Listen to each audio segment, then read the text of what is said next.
Kill la Kill finished its original broadcast on March 28, 2014, beloved among both fans and critics. Acting as their flagship broadcast animation, it was a resounding success for Studio Trigger. Cyberpunk Edgerunners, on the other hand, was an original net animation released on streaming platforms on September 13, 2022. In a similar fashion, it has thus far received high fan, an 8.7 on Nile as of this video, and critical praise. Trigger had, once again, done it. Trigger has, regrettably, managed to gain a certain notoriety among a non-insignificant portion of the English-speaking fan community for being mostly flash and little substance, a reputation I've pushed back against before. In an effort to fight the good fight, and with Edgerunners and Kill la Kill serving as complementary bookends, I wanted to explore some of the ways Trigger has managed to incorporate broader cultural critique in their productions so seamlessly that many fail to notice the substance interlaced throughout the style.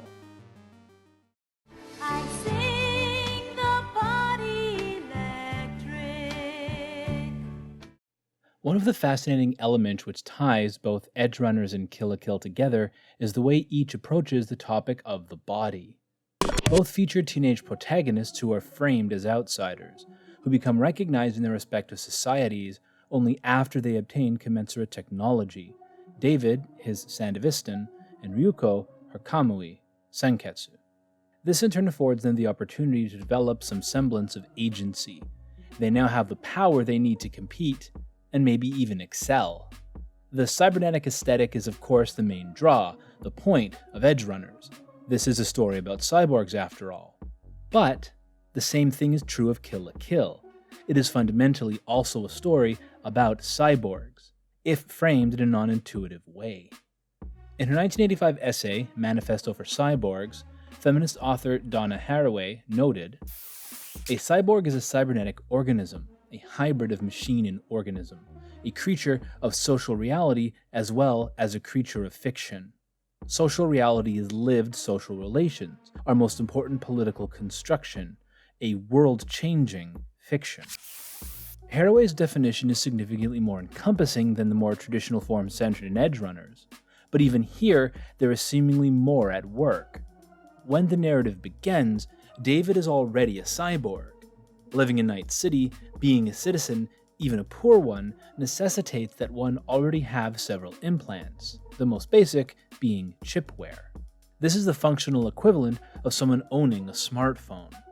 The human is already augmented by technology which is deemed necessary to properly participate in society. So here's a question then. Name one of the oldest and most ubiquitous forms of technology utilized by human beings.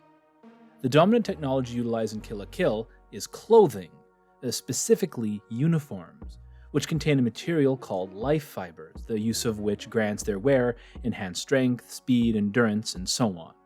The lowest tier are the 1-star Goku uniforms, which are 10% life fibers, 2 stars used by captains, which are 20%, the 3 stars, which are used by the Elite Four, are 30%, then there's the Kamui, a garment comprised entirely of life fibers. Not unlike cyberware, there is also a psychological cost to the use of life fibers. If the individual does not have the right tolerance to them, they will enter into a state of violent psychosis, augmented by the power provided by the garment. This is the diegetic basis for why the Kamui are so skimpy. The less contact the article has with the human body, the longer the wearer can withstand the effects. In turn, these in-universe structures frame the manner in which the human body is objectified and subjectified within their respective narratives. Kill la Kill has always gotten a lot of flack for its over-the-top fan service, but the series itself contains a surprisingly minimal amount of nudity. The representation leverages one of the bases of fan service, the glimpse, where the erotic is hinted at but remains just out of view. This tantalization is present in the way the characters are framed, through the movement of the camera, and the reactions of characters to each other. Like the accompanying violence, it is heavily aestheticized to produce the feeling of a sensory overload in the viewer, and this is where the characters transition from objects of the fan service gaze to subjectified individuals. The hypersexualization shades into bombastic action set pieces and interpersonal conflict. And so when characters are eventually placed in objectifying scenarios in later episodes, it can create a deep discomfort in the viewer. Edgerunners has a considerably more adult sensibility. There is simulated sex, overt nudity, and graphic ultraviolence. Now, this will be considerably subjective, but in spite of the presented and implied sexual acts, Edgerunners isn't a particularly erotic show, and certainly not as efficient as Kill la Kill is in that aspect. The reason is the way the human body is represented. Nudity is not uncommon, and this goes for both the male and female characters. And so outside of some framing which leverages David's youth and inexperience, the fact that the characters are fully nude is a banal detail. There are, once again, diegetic explanations. Two of the main female characters are net runners, who need to submerge their nude bodies in bathtubs of ice water to keep themselves from overheating while performing their tasks. In a related fashion, the frequency of graphically detailed ultraviolence and gruesome character deaths frames the violence as remarkably anatomical. The movement of the camera isn't one of desire, but objectification in the purest sense. It is, in a word, clinical. This is then leveraged by the narrative to instill a crushing sense of alienation from one's society, one's friends, one's lovers, and ultimately, even oneself. The way each story represents the body starts from a strikingly similar standpoint, but as each series progresses, and the viewer is drawn into the narrative, the inescapable realization is that the characters' bodies are the microcosms through which the systems they inhabit act.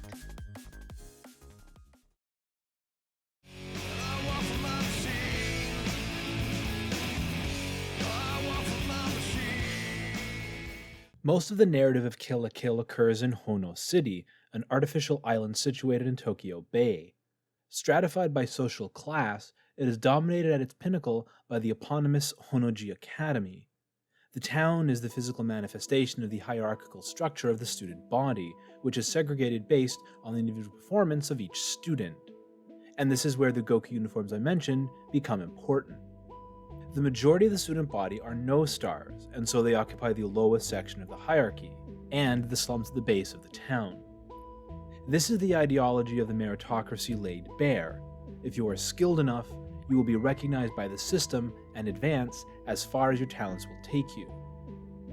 At the top of the system sits Lady Satsuki Kiryuin, the president of the student council and daughter of the academy's chair.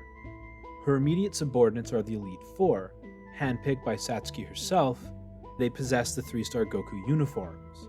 They serve her unfailingly and without question.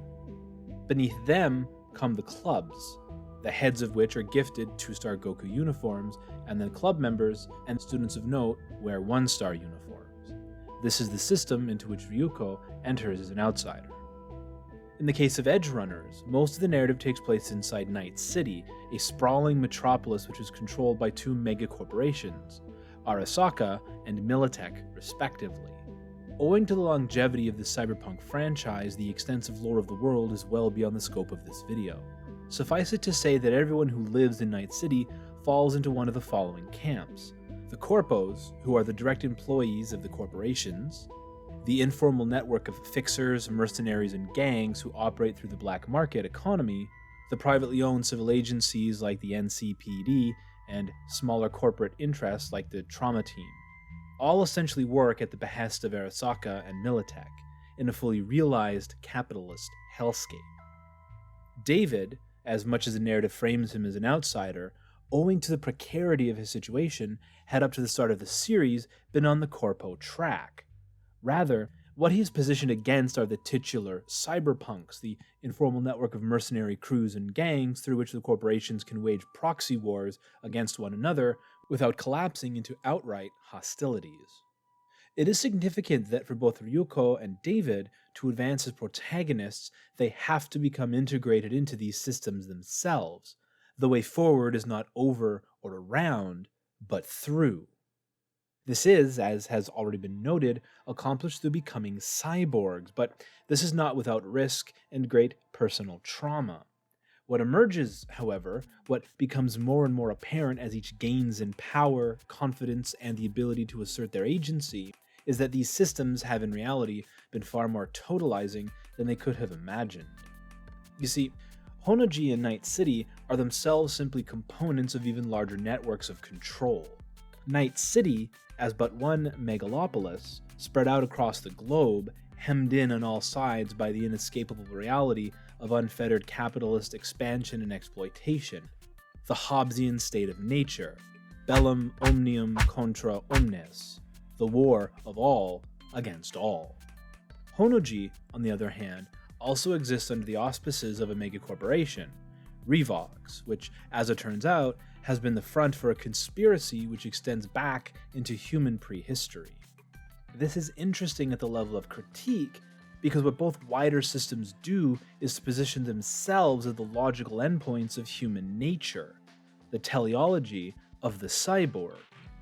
In a very Fukuyamian overture, Edgerunners is the apotheosis of human progress, the twin forces of technological advancement and the quest for recognition, culminating in the ultimate victory of capitalist production and self-determination embodied in the cyborg, truly the last man. Kill la Kill's model of human advancement is inextricably intertwined with life fibers.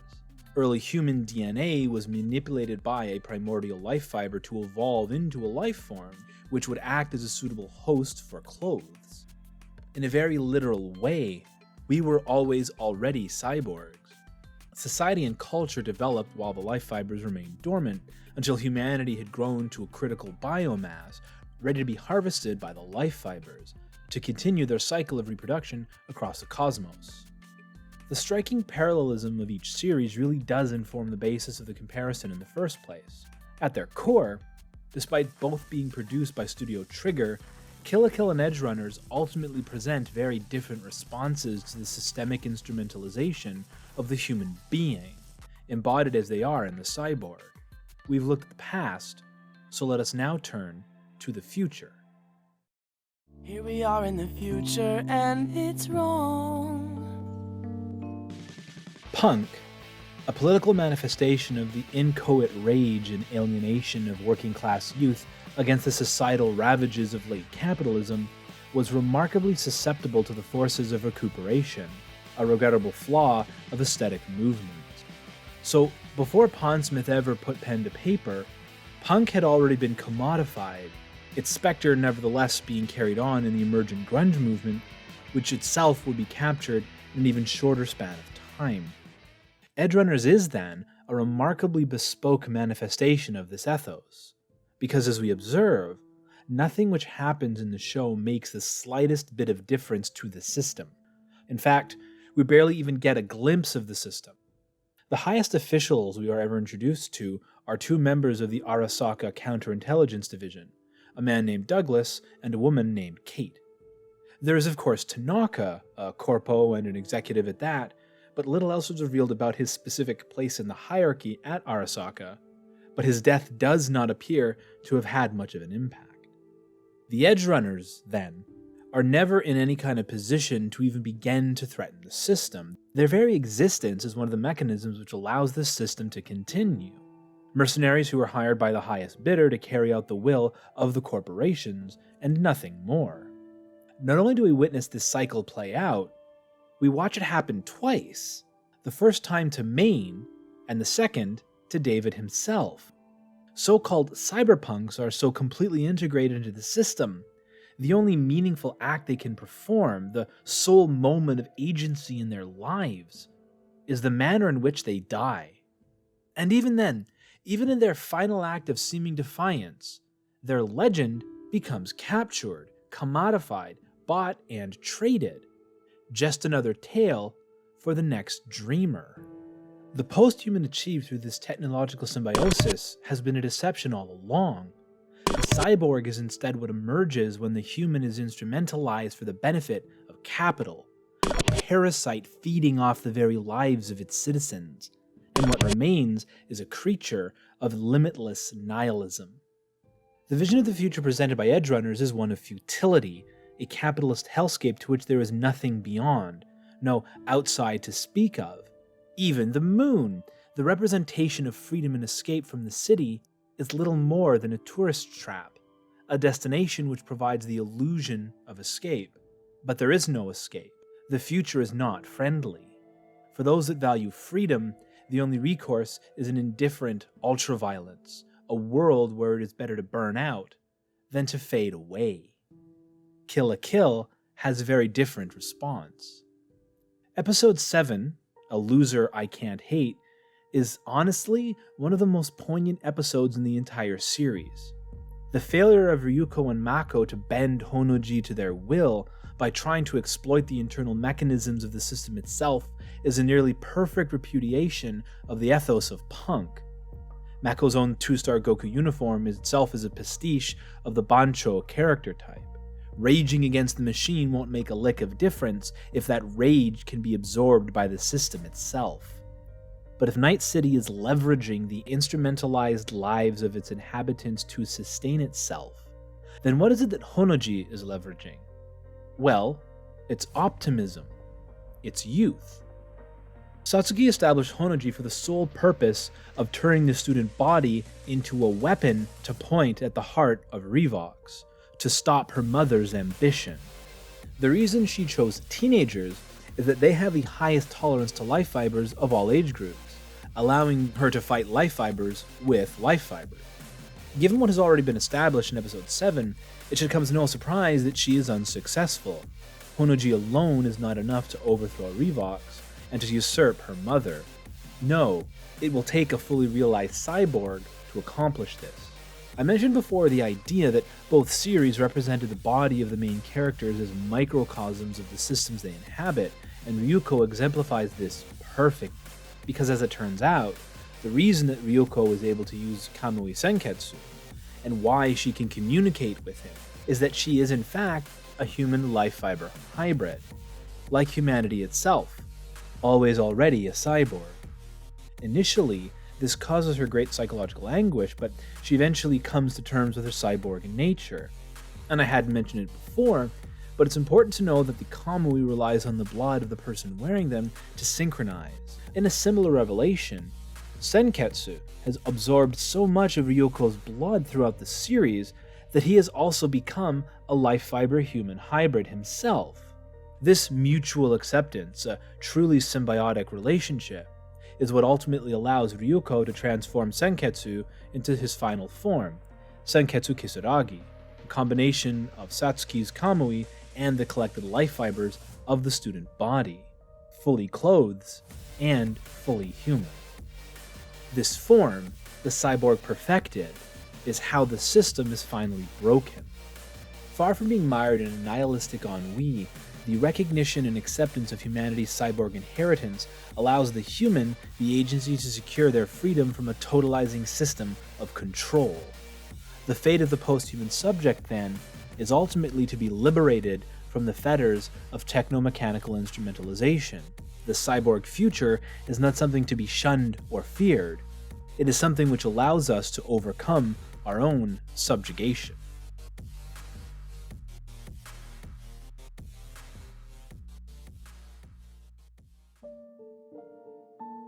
A final thought, and I think it is important to also keep the following in mind.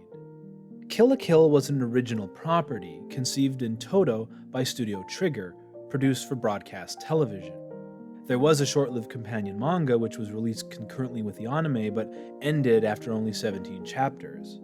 And while DVDs and re-release on Blu-rays, as well as art books, figures, and affiliated merchandise followed, there would be a 5-year gap before another mediated incarnation, the Arena Fighter Kill la Kill If, would be released in the summer of 2019. Edgerunners, on the other hand, was only the most recent incarnation of the Cyberpunk IP, which stretched back to its origins as a tabletop RPG released in 1988. Microcosmic in scale, the anime was laser-focused as a marketing tool to provide viewers the opportunity to experience the setting of the game Cyberpunk 2077. It appears to have been an effective gambit. Sales of the game steadily climbed in the immediate aftermath of the anime's release. The media mix in action. So, Why does this contextualization of each property matter? Well, it's because of a very well-worn notion of media theory. The medium is the message. Edgerunners' narrative was always already foreclosed. The purpose of the anime was to provide a compelling narrative, a snapshot of the sex and violence of Night City, an aperitif to the main course of Cyberpunk 2077. So while David and Lucy's story did not, necessarily, have to have concluded so tragically, the very idea of any sort of systemic change being achieved in the narrative was quite impossible. Lucy may have escaped from Night City, but you need to experience it for yourself. Thanks for your time.